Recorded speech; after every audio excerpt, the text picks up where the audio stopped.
Una volta, mentre eravamo seduti a tavola uno di fronte all'altra, Rupnik mi disse: «Ora vediamo chi è più forte». Mi afferrò le mani sul tavolo e palmo su palmo cominciò a premere con grande forza. Io gridai che mi faceva male, ma lui non smise. Cercai di allontanarmi e lo pregai di fermarsi. Continuò a spingere invece, piegandomi il dito in modo così violento che il mio indice destro si ruppe. Ero sconvolta dal dolore, ma padre Rupnik non si scusò. Rimase calmo e disse: «Ora hai il sigillo permanente della Compagnia di Gesù». E aggiunse: «L'ho fatto per amore». A parlare Pia, un nome di fantasia, è entrata a far parte della comunità di Loyola in Slovenia nel 1990 all'età di 24 anni.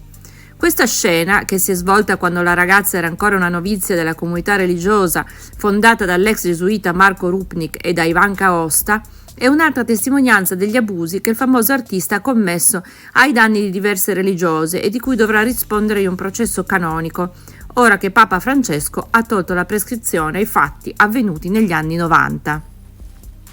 Il Dicastero per gli istituti di vita consacrata e le società di vita apostolica ha sciolto la comunità Loyola lo scorso 20 ottobre a causa di gravi problemi riguardanti l'esercizio dell'autorità e della convivenza comunitaria.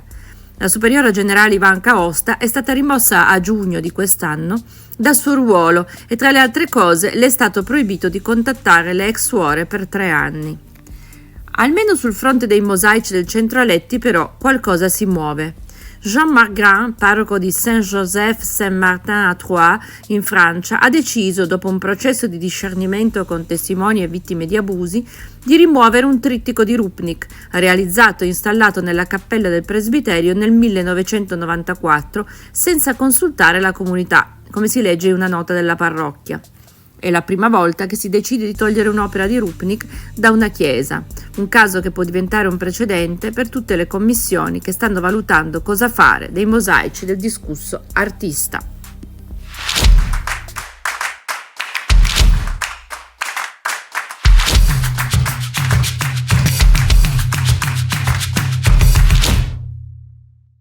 Quando la Corte d'Appello della Città del Vaticano ha emesso il 23 gennaio scorso la sentenza per le scandalose vicende del preseminario San Piero X, per un attimo si è riaperta una faglia dolorosa, ma come accade spesso quando viene messa in discussione un'istituzione globale come la Chiesa, si è subito richiusa. È la storia dimenticata, insabbiata, nascosta dei chirichetti del Papa che vivevano accanto alle residenze di Benedetto XVI e di Francesco. Dietro quelle mura si sono consumati episodi torbidi di sesso, denunciati con coraggio da 2 ragazzi.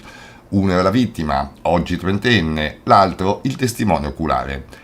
Per anni le loro parole sono rimaste inascoltate dalle gerarchie, non solo nell'istituto che accoglieva i ministranti della Basilica di San Pietro, ma anche nella catena di comando che portava la segreteria di Stato.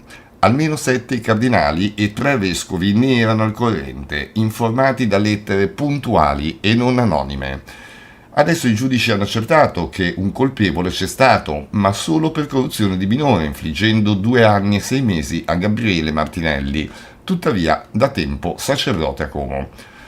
Eppure la condanna rischia di dissolversi con il ricorso in Cassazione, così come evaporata l'accusa più grave di violenza sessuale continuata, consumata nelle camerate del preseminario, oggi fatto trasferire per decisione di Papa Francesco.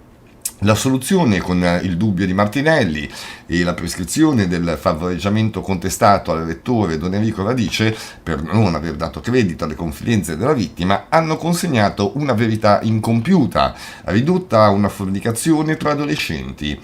Una soluzione senza condanna. Chi ha denunciato gli abusi diceva il vero, chi li negava ha mentito. E qui si è aperta la faglia dolorosa, in quanto dopo l'esito della giustizia ecclesiastica a Como si apre un nuovo procedimento, ma questa volta da parte della giustizia italiana, nel quale la rete d'abuso si è costituita parte civile.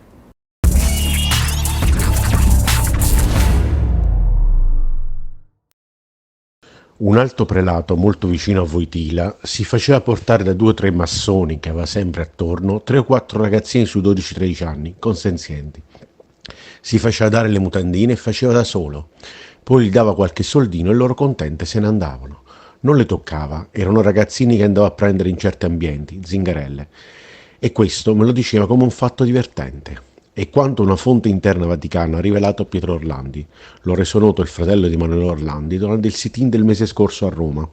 Il 4 febbraio Pietro Orlandi ha mostrato una lettera durante la trasmissione Verissimo su Canale 5. Poco più di un anno fa sono stato contattato da una persona che mi ha detto di essere convinta che Emanuela sia stata portata effettivamente a Londra, racconta Pietro Orlandi. Secondo cui si rafforza dunque la pista di Londra, che vedrebbe Emanuela Orlandi nella capitale del Regno Unito per almeno 14 anni. Questa persona mi ha raccontato che Emanuela viveva nell'appartamentino a fianco al suo, appartenente ai padri Scalabrignani, spiega Pietro Orlandi, che mossa per la prima volta a Verissimo la lettera che questa persona gli ha fatto recapitare e che porterebbe la firma del cardinale Poletti, anche se non ne è provata l'autenticità. L'informatore ha spiegato anche a Pietro Orlandi di aver conosciuto Ugo Poletti perché all'epoca dei fatti era membro dei nuclei armati rivoluzionari. Secondo questa persona ci sarebbe la pedofilia dietro la scomparsa di Emanuele Orlandi, un giro molto ampio in cui questo membro dei NAR faceva parte come braccio operativo, afferma Pietro Orlandi, che si augura di poter essere ascoltato alla procura per fare luce su questa vicenda.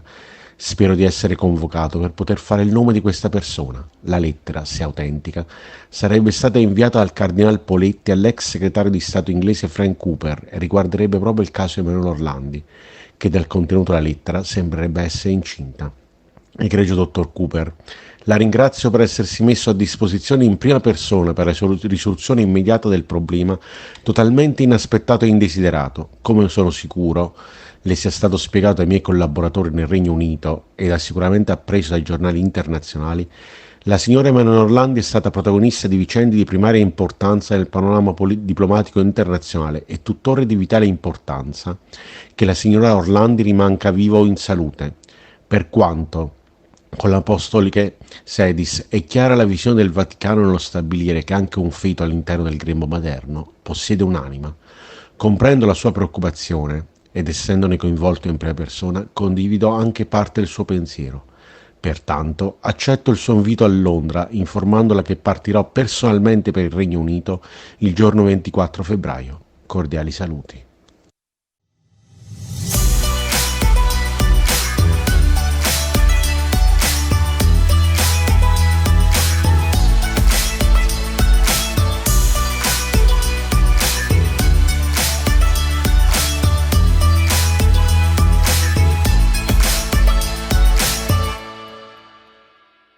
La Fondazione Una Nessuna 100.000, istituzione che promuove la prevenzione e il contrasto della violenza contro le donne, guarda con grande preoccupazione a quello che sta avvenendo intorno alla Convenzione di Istanbul. Ancora una volta sul corpo delle donne si sta giocando una partita che favorisce equilibri di potere a discapito di diritti faticosamente conquistati. Da quando il nostro Paese nel 2013 ha ratificato la Convenzione, si legge in una nota, molte delle misure elencate hanno costituito la base per poter legiferare contro la violenza sulle donne. Certo siamo lontani, soprattutto nell'ambito della prevenzione, dagli standard legislativi e culturali che la Convenzione richiede, ma averli come obiettivi ha prodotto strumenti di condivisione sociale e politica e pressioni istituzionali nel realizzarli o nel decidere di negarli. Cresce allora l'indignazione, si legge ancora, nel constatare che dopo gli sforzi di questi 10 anni per cercare e ottenere determinati risultati, oggi ci sia il tentativo di tornare indietro nel tempo. Siamo, come sempre, l'oggetto sacrificale. La Fondazione ricorda che la direttiva europea proposta a marzo 2022, quale istituto indispensabile per applicare sanzioni agli Stati membri in presenza di inadempienze in via di approvazione, elimina l'articolo che definisce e quindi sanziona il reato di stupro come rapporto sessuale in assenza del consenso esplicito della donna. Non sono quindi più incluse le molestie sensuali nel mondo del lavoro e per quanto riguarda la violenza online, la vittima dovrebbe provare il danno subito dalla circolazione di proprie immagini private. Per noi questo è un clamoroso passo indietro, scrive la Fondazione, rispetto ad una convenzione a cui bisogna aspirare nella sua completezza e non certo ridimensionare nei suoi strumenti, conclude la nota. E quello che colpisce è la mancanza di dibattito politico. Se in Europa in questo momento si discute, in Italia invece non è dato sapere quale sarà la posizione del nostro Paese in merito. Un silenzio assordante, quel silenzio che alle donne si chiede di spezzare e di cui invece le istituzioni si nutrono.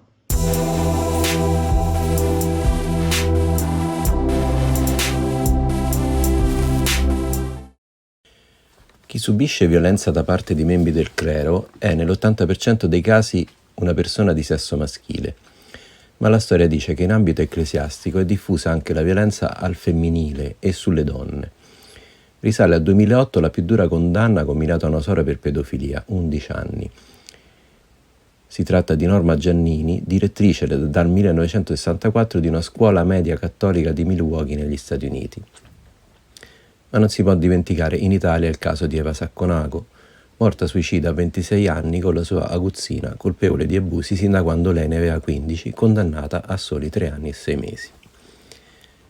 Abbiamo chiesto un commento a Sue Cox, cofondatrice di Survivors Voice Europe, associazione internazionale che si occupa di tutela dei diritti delle vittime. È sempre difficile, se non impossibile, per un sopravvissuto riuscire a ottenere giustizia, indipendentemente dal fatto che sia uomo o donna, spiega Sue Cox.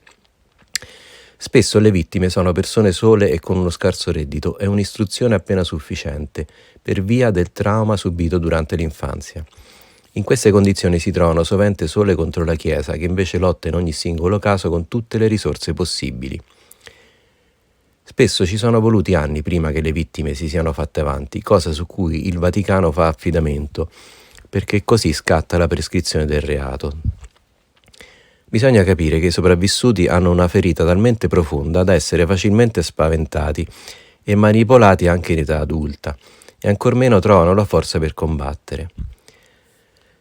La Chiesa, osserva ancora Sue Cox, ha una lunga esperienza da astuta manipolatrice. Ci sono alcuni encomiabili avvocati pronti a combattere per difendere questi clienti, ma il Vaticano mette ogni possibile e immaginabile ostacolo sul loro cammino. In che modo, le chiediamo? Cercando di screditare le vittime, usando ogni singolo cavillo legale, ogni piccola tattica per ritardare le procedure. In questo modo i processi si trascinano per anni e le vittime sono spesso logorate al punto di ritrovarsi incapaci di continuare la battaglia giudiziaria. Ci sono diversi casi di suicidio di persone abusate prima di arrivare a ottenere una qualsiasi forma di giustizia, dice ancora Sue Cox, e ci torna in mente appunto il caso di Eva Sacconago. Tradizionalmente la Chiesa ha sempre sottovalutato e spesso sfruttato le donne. C'è sempre stata una specie di scusante rispetto ai crimini sessuali contro le ragazze in base al concetto ridicolo, osserva Sue Cox, secondo il quale la violenza sembra più naturale nei loro confronti. L'abuso dei ragazzini ha certamente creato ulteriori difficoltà alle gerarchie ecclesiastiche e ai responsabili diretti, chiamando in caso appunto la questione dell'omosessualità, della presunta omosessualità, ma dovrebbe essere considerato quello che è, un orrendo crimine in tutti i casi. Tutti, e sottolineo tutti, gli abusi sui bambini, dice ancora Sue Cox, vanno contro qualsiasi legge umana, mentre le ragazze spesso scoprono che la loro storia appare meno importante. Probabilmente perché è così che sono percepiti da quella cultura che si rifà al pensiero della Chiesa cattolica, sono percepite. L'abuso sessuale è potere, è umiliazione, è la sottomissione di un essere umano più debole per la soddisfazione, tra virgolette, personale di avidi criminali che non hanno alcuno scrupolo verso le loro prede, conclude la fondatrice con Tom Lerschol di Survivors Voice Europe. L'abuso sessuale, la violenza sessuale è un crimine contro l'umanità.